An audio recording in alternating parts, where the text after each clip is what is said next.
Hey, what's your time, Seattle people?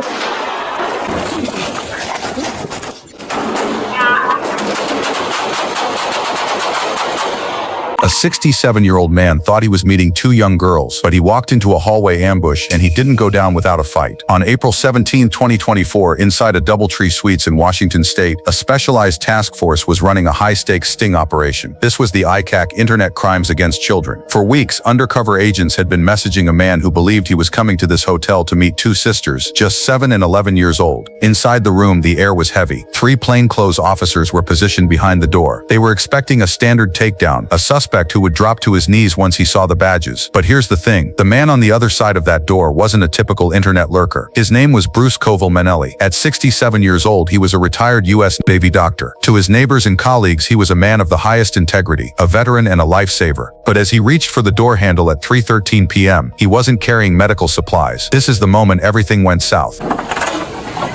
Hey, what's your time, Seattle? The second the door swung open and the officers identified themselves, the Navy doctor persona vanished. Instead of surrendering, Manelli immediately reached into his clothing and pulled a handgun. This wasn't a moment of confusion, it was a deliberate choice to fight. The body cam footage captures a terrifying scramble in a hallway barely 5 feet wide. One officer lunged forward, desperately grappling with Manelli to keep the muzzle of the gun pointed away from his chest. They crashed against the wall in a mess of limbs and cold steel. Then the situation turned primal. As the officer fought to disarm him, Manelli didn't just resist, he bit the officer's arm, sinking his teeth in, refusing to let go while trying to fire his weapon. A shot rang out, echoing through the hotel's narrow corridor. That was the breaking point. Shots fired, suspect down. Help the officer. With an armed suspect refusing to yield and a weapon already discharged, the other officers were forced to make a split-second decision. They opened fire. Manelli was struck multiple times and died on the hotel carpet. One officer was grazed by a bullet, narrowly escaping a fatal wound. Now a community is left to reconcile a double life. How a prestigious Navy doctor ended up in a hotel shootout, protecting a secret he was willing to kill for.